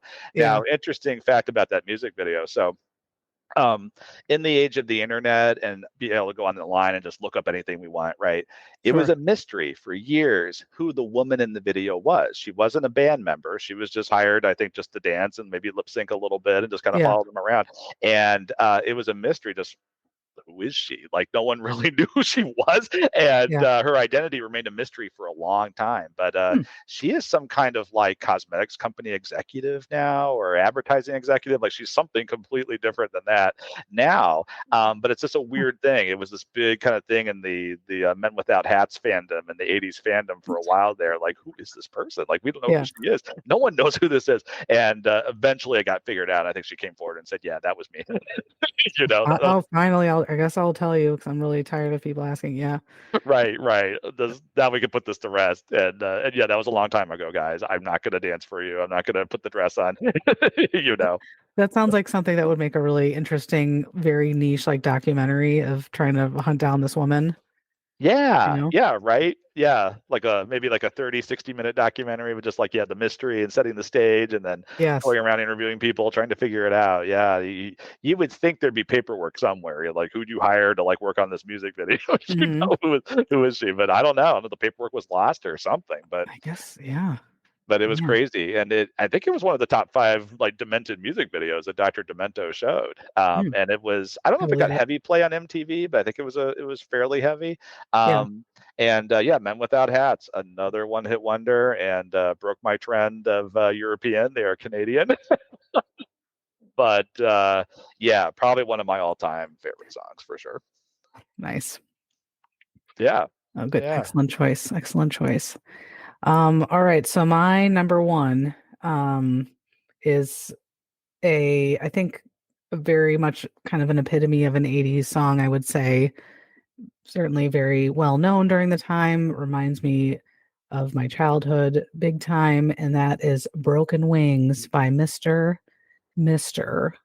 And this song, like I feel like a lot of our songs are from kind of 1985 and earlier. Yeah. So this song was released in June of 1985 on the band's second album. Mhm. It peaked at number one on the Billboard Hot 100 in the US and stayed there for 2 weeks. And in addition to being popular in the United States, it was pretty much popular kind of all around the world, I would say. Mm. And the song came out right before Mr. were about to go on tour with none other than Tina Turner. No Yes. way. Mic drop. Let's just leave. I mean, I don't think there's anything left to say. I mean, if you are going to go on tour with freaking Tina Turner, are you kidding me?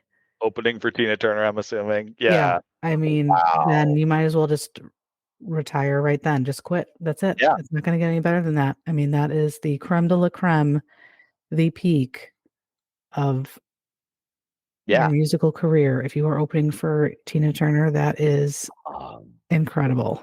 absolutely. Yeah. What a coup for them, right? Absolutely, yeah, and she will be definitely be the topic of a full podcast episode. I Oh, was sure. raised on Tina Turner, loved Tina Turner. I saw her in concert. I mean, I read Yeah. that and I would just mind just blown, would just exploded. So I didn't realize that they were that successful that they would be asked to open for her. That's amazing.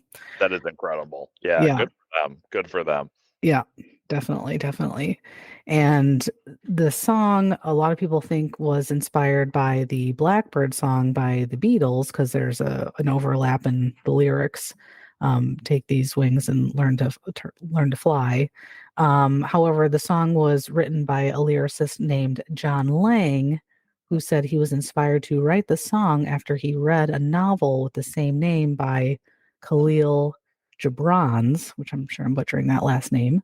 It's an old novel. So this gentleman was not in the band, but was a good friend to the group. So that's where these lyrics came from and had nothing to do with the Beatles song, which that's a great song. But nonetheless, had nothing to do with the Beatles. And unfortunately, kind of a theme for my groups. This band broke up in 1990, Mm, which is really unfortunate. But this yeah. song is certainly very timeless. My grandmother loved this song. Anytime it was on the radio, that got turned up in the Oldsmobile or the Oldsmobile 88. Mhm. Loved this song, and it's been covered dozens and dozens of times But I think one of my favorite covers is actually done by Tupac Shakur. Really? Yes, so it came on a posthumous album, Huh. and the song is called "Until the End of Time," which is highly recommend. I sometimes I'm not able to like listen to it because it's kind of has to deal with, um, kind of somebody not being with us anymore. And my sister loved Tupac, so sometimes I can't listen to it, but sometimes I I can. can. But I love the song. It samples the song like really well and kind of pays homage to it. And Tupac was such an excellent writer and such a great kind of performer that it's not one of those samples where you feel like, why the heck did, you know, Mr. give their blessing for this to happen? But it's really a fantastic cover that's very ominous but beautifully done. Hmm. But it's been sampled and covered a million times, but I highly recommend checking out the Tupac cover or sample of that song. It's just really good. So Cool. I made a note yeah, of it to check it yeah, out. I don't listen to a lot of rap music, but I'm really curious, like how he sampled that and how he made use of it. Yeah. yeah. It's awesome. It's yeah, very catchy, and the chorus is really great, and it's just really well done. So it's just interesting how that song kind of came full circle for me. So I definitely recall driving in my driving with my grandparents, and I think I mentioned on one show like I did a lot of my behind the wheel hours in driver's ed with my grandparents. So I'm sure I Oh, listened cool. to Broken Wings many, many, many times with my grandmother, Over and especially over. as she loved that song and I loved it too. So it was perfect. So yeah, so that was Oh, my very number one. cool. Yeah.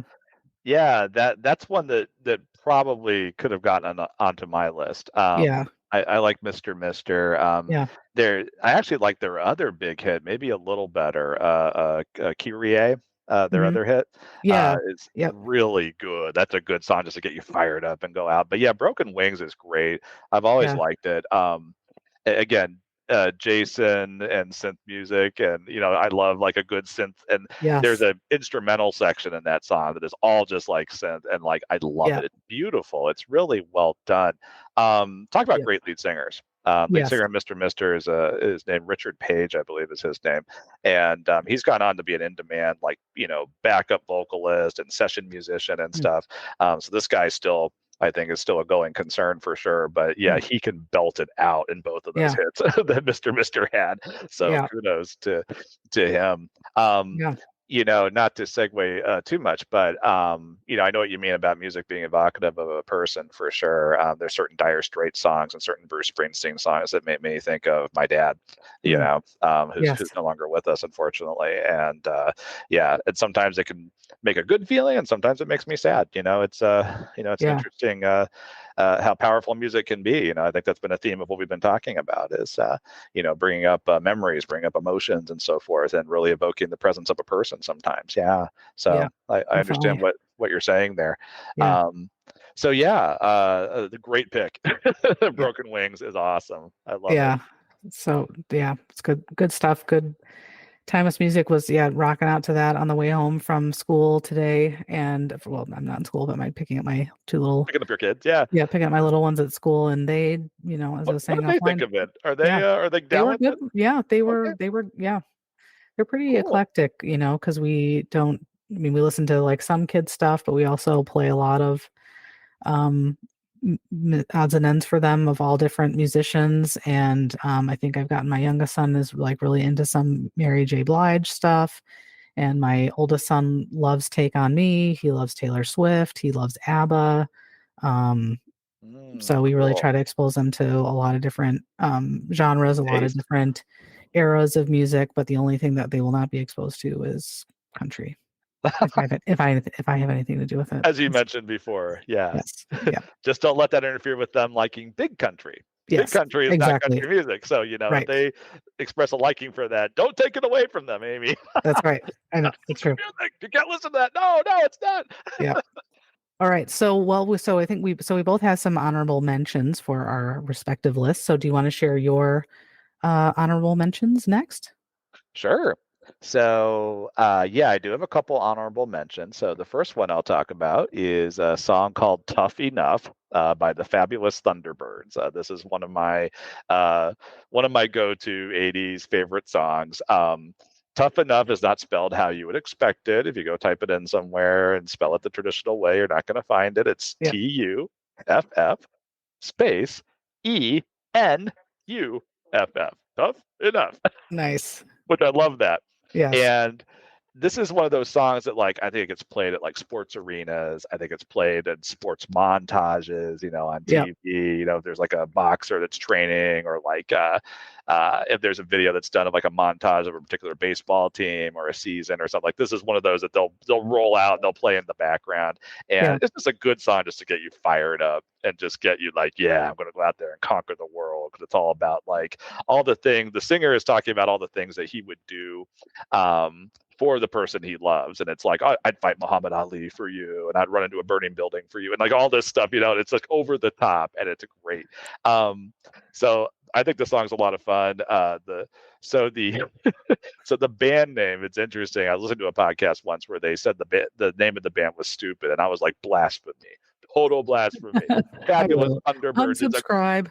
Exactly, pretty much. I was like, I'm almost done with you guys, because Fabulous Thunderbirds is a great band name. I love it. It is kind of over the top, but hey, I like it. So that's one of my honorable mentions, is Tough Enough. Nice. Yeah, and that's what the '80s were about, being over the top, very eccentric, very, being following. Flashy and Yeah. Yeah, yeah. crazy haircuts and stuff, which I'll get to on my second honorable mention. But my first honorable mention is a song that we had, I guess, like the record single of we had on a 45, and that was/is "Just Got Paid" from 1988 from the one and only Johnny Kemp. So I think my dad must have, I don't know if he purchased this record or won it, or I don't know. But anyways, we had this song and loved it. Very catchy, pretty timeless song. It was later covered by NSYNC, and I was a big NSYNC fan in high school. So when they did a cover of this song that I loved from my childhood, of course I was all for it. And I thought it was interesting that I didn't realize this, but Johnny Kemp is actually from the Bahamas. And it was a pretty popular song. It was nominated for R&B Best R&B Song in 1989. The Grammys, was number 10 on the Billboard Hot 100. And like you looked up to see if bands were still together, and I was looking up to see, is Johnny Kemp still performing? Yeah. Because this music video is just so Is it 80s. absurd? Yes, it's absurd. And then someday I'm going to do a music video. I'm going to do a podcast episode. It's all going to be about like music videos from the 80s that incorporate spandex. And this would be on that episode, because there's these dancers that come out of nowhere and start dancing in spandex, but that's besides the point. But sadly, in 2015, Johnny Kemp was on a cruise. I think he may have been performing on said cruise, I want to say. And he slipped while walking on some rocks and hit his head and drowned. So sad. Yeah. So random. Yeah. Yeah. Too bad. Yeah. It's like, just got paid. Yeah. So he is unfortunately no longer with us, which is certainly a bummer, because I was, raised on his music, and man, we played that record all the time, and so catchy and so fun. And he's having a lot of fun in that music video. You could tell, I think he really enjoyed performing and being a musician, and was very charismatic and stuff. So yeah. So R.I.P. Johnny Kemp. Thanks for the memories and the fun upbeat songs. Bringing us joy. Yeah, for sure. This is another one from your list I don't think I'd heard of before, and I don't think I'd heard of him either. So I learned a lot hearing you talk about him just now. The song is fun. The song is a lot of fun. Yeah, it is. I dig it. I'm like, I kind of dig this. This might go into my rotation now. It's fun, and has a good message, and it's just about, which I can kind of relate to, is maybe kind of being a young adult, and you just got paid, and you're gonna go out and have fun with your friends, and In Johnny Kemp's case, he in the music video, he's an architect, and Oh, he wears his curly hair half up, half down, like oh, I did every day in middle school, uh-huh. and goes, drops his blueprints on his desk or whatever, and then goes out dancing with people that wear spandex, which is Nice. you know A lot of people might in as the 80s well, probably could relate, yeah, might as well wear something comfortable and that you can move around in, so it Yeah. makes sense. Breathes, it can breathe, you won't be too Right, hot. Yeah. right. Yeah. Hmm. Gotcha. I Exactly. can't say I totally relate, but Yeah. even when I was young, I was not that guy, but Right. Um, Yeah. yeah, it's interesting to do this research and you find out, yeah, even what band is still together, which isn't, but yeah, who's still alive and who isn't too. I mean, wow, Yeah. you just wouldn't have expected him to have passed away. Right. Yeah. And yeah, Total freak accident. Yeah. I yeah, mean, it's crazy. it is crazy. It's nuts. Yeah. Yeah, fun song though. Yeah, very Yeah. fun song. Yeah. All right. So did you have another one for honorable mentions? I do. So this is, I think I brought this up when we did the 80s soundtracks one. The song happens to be on the Miami Vice soundtrack, but that's not where I first encountered it. This is a song called Turn Up the Radio, Mm-hmm. and it's by a band called Autograph. Now, a lot of people don't know about Autograph. I sure hadn't, and I think they're really known for this one song. They were part of the hair metal craze, with the Motley Crue and the Poison and Yes. Twisted Sister and all those bands. They were kind of in that wave. Yeah. Didn't get as big as those other bands. Like I said, they didn't have like whole string of hits. They had maybe a couple. I think they reunited and they've recorded some new music and it's actually Hmm. not bad. It's actually pretty good. I have one of the songs on my phone and really like it. But Turn Up the Radio. So this is a song I heard as a kid, forgot about, and Hmm. then got reunited with it via the radio. I still remember this. So I used to have a job where I drove around to see different customers around Northeast Ohio where I live. And I remember showing up early for an appointment. I'm not that guy to walk in 20 minutes early and be like, hey, you have to talk to me, even though you're not ready for me. So I'd sit in the parking lot until it was time, right? Like I think a normal person would. And so I had the radio on and I'm just like listening to whatever like radio station, probably what is here in Cleveland, plays a lot of 80s. And Hmm. the song came on. And I had one of those moments where it just like whoosh, just took me back. Took Yeah. me back to again that setting where we're in our little row house in our little American enclave in Hmm. Germany, and my sister is listening to Casey Kasem's Top 40, and she's recording songs, and we're both in our pajamas, and it just brought me back to that time and place, and I was just like, wow, I haven't heard this song in years, and this song is really good. This is another one that could get you really fired up. Yeah. I'm a fan of a long intro in a Hmm. song, and Hmm. it's got a lot of like drums boom boom boom like building up to something, and a big instrumental intro. You will get, Jason, if you have that, and this song very much has it. It's a really fun song.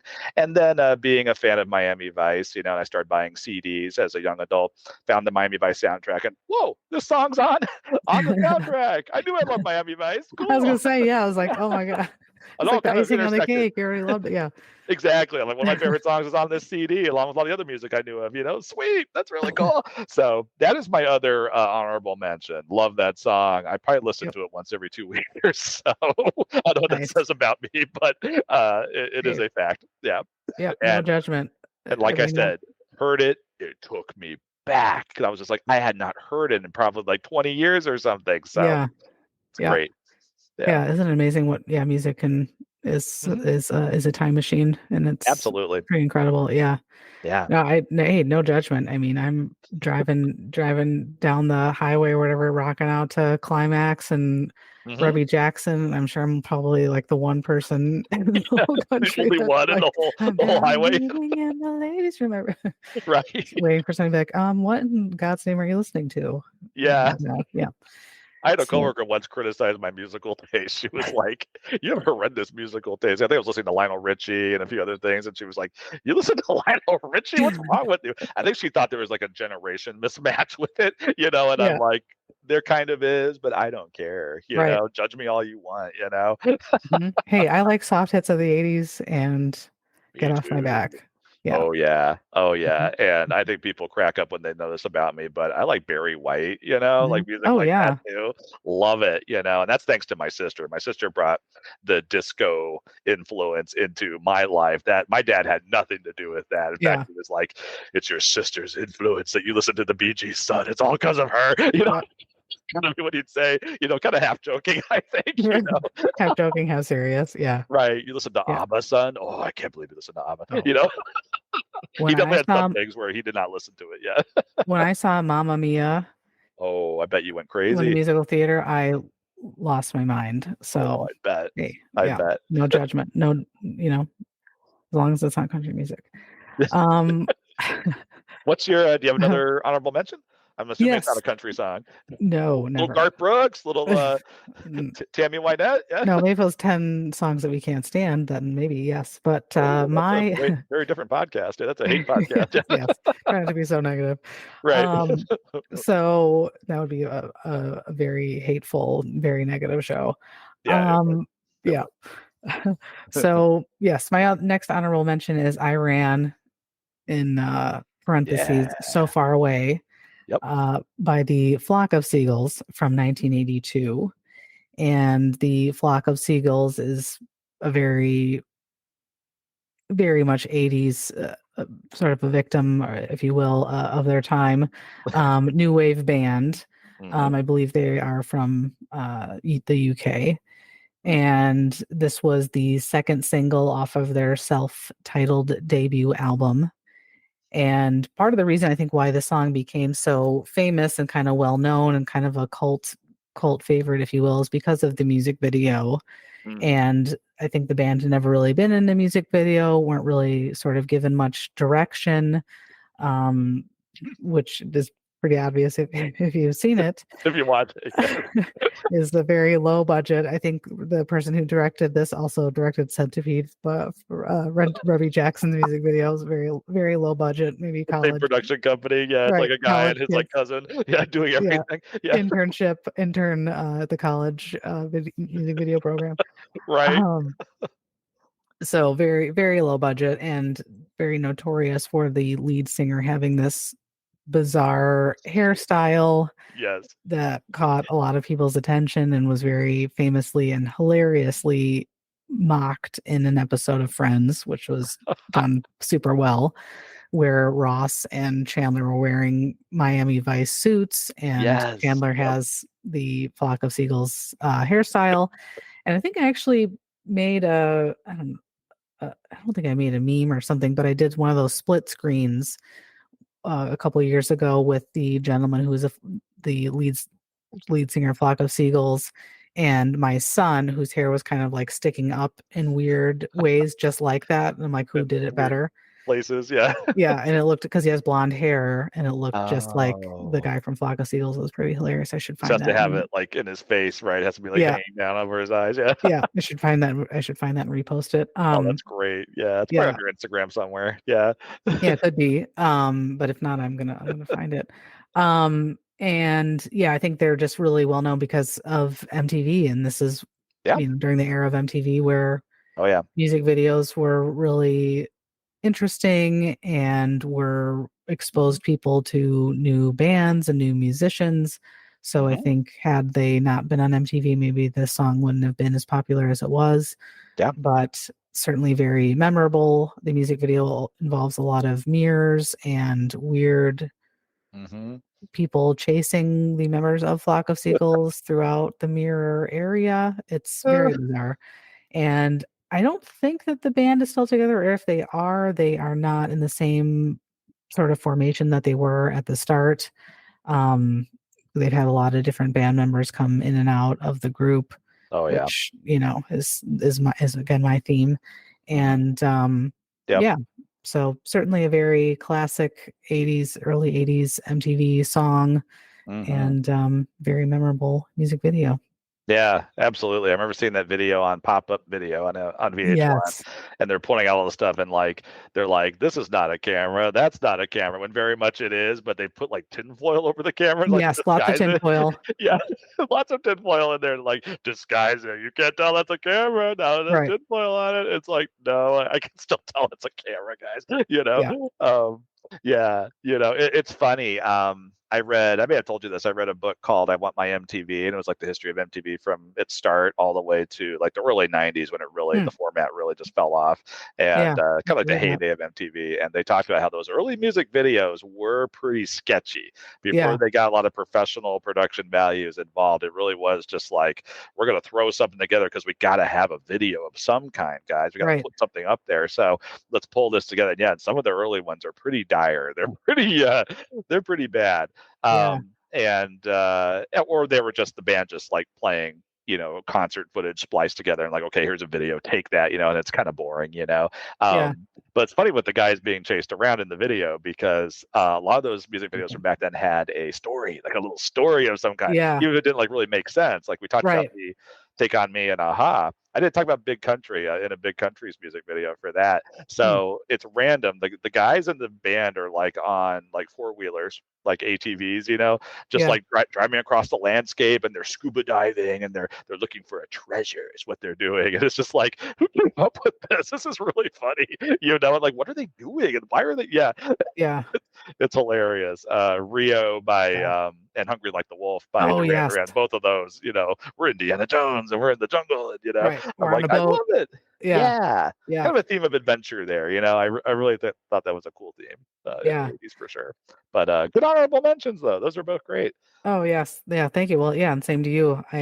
Yeah, a lot of your songs I was definitely raised on or remember very fondly. I think the 80s were certainly a very unique Hmm. period of music, which I'm sure everybody says for every generation, but I think the 80s were certainly an interesting time because, kind of rock as we know it was sort of evolving, and then this sort of new wave, synthesizer Hmm. stuff and kind of hip hop gets going in the late 70s and early 1980s, and Yep. R&B becomes, more of a player and stuff. So I think it was a very interesting intersection of a lot of different musical styles, and like you said, with music videos sort of getting off the ground and not having much direction. And maybe that's why music videos like Thriller and stuff like that blew up, because they Yeah. actually had good production value and a story, and clearly a higher budget. Yeah. So in the 80s were an interesting time for music, for sure. So Yeah, they were. I've heard described as, because some of the bands we've mentioned are English, they're British, they're yeah. Scottish. So many of these I've heard described as a second British invasion, because Hmm. they described that in the '60s and '70s that happened with the Beatles and all the other bands that came along then. And this was just Yeah. like a second wave of that, and they were very much going against the kind of sound that had come before. Yeah. And like you said, they're doing a lot of electronic music, and that was the new wave, generation of music that happened there.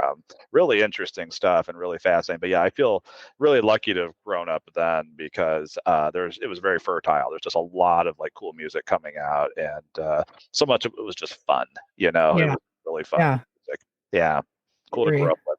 Yeah. Yeah, I mean, who doesn't want to be blinded with science and, be yeah, hungry weird like a science. wolf? And yeah, you know, just, Absolutely. Yeah. yeah, Yeah, in doesn't, fact, my mom texted me today, asking me, wasn't there a movie in the '80s called Weird Science, hmm, Jason? Or I'm misremembering that. I'm like, no, there was a movie called Weird Science, and there was also a song called Weird Science that went with yes, the movie. The song is by Oingo Boingo, of course. which is Yeah. the composer Danny Elfman happened to be in that band, which is like, how versatile can you be? I So, know. My God. Yes. For real. He's been involved in, like, he's had his hands in everything. It's crazy. oh, it's nuts. Yeah, Yeah. yeah, for sure. Yeah. Well, thank you so much again for being on the show. And where can people find you out in the world, Jason? Sure. So, like I said earlier, I write children's books. I have a website, www.jasonrlady.com. That's where you can go to find information about how to buy my books, as well as more about me, info about the books themselves, links to how to buy them, like I said, are on there. And you can also follow me on social media. I'm not one of these guys that's going to spam and, post every single day. So don't have to Right. worry about being annoyed by me. My Facebook is Jason R. Lady Author. That's how you can find me there. Instagram is the same, Jason R. Lady Author. And then X or Twitter or whatever you call it is Yeah. Jason Lady Author, because there is a character limit. So I've left the R out of that. But follow me on there. I post pictures of the drawings that kids make for me when I do a book signing. I Yeah, have those are I love those. Those are so sweet. Oh, thank you. Yeah, they're Yeah. fun. I like to encourage kids' imagination and give kids something to do when they come to my table if I'm at a book signing. And so they draw pictures as if they had the magic pen from my books. And what if it was going to become real? What would they draw? And I love seeing what they come up with. And I love sharing those on Yeah. social media because I was a creative kid with all sorts of ideas sparking off in my brain. And I like to encourage that in kids, Yeah. however I can. So, yeah, that's how you can Nice. find me. And that's how you can find my books. Awesome. All right. Well, thanks again for being on, and I'm sure you will be on again discussing something else from the 80s primarily and perhaps the 90s. So thanks so much for being on. Thanks for having me. I'm already looking forward to it.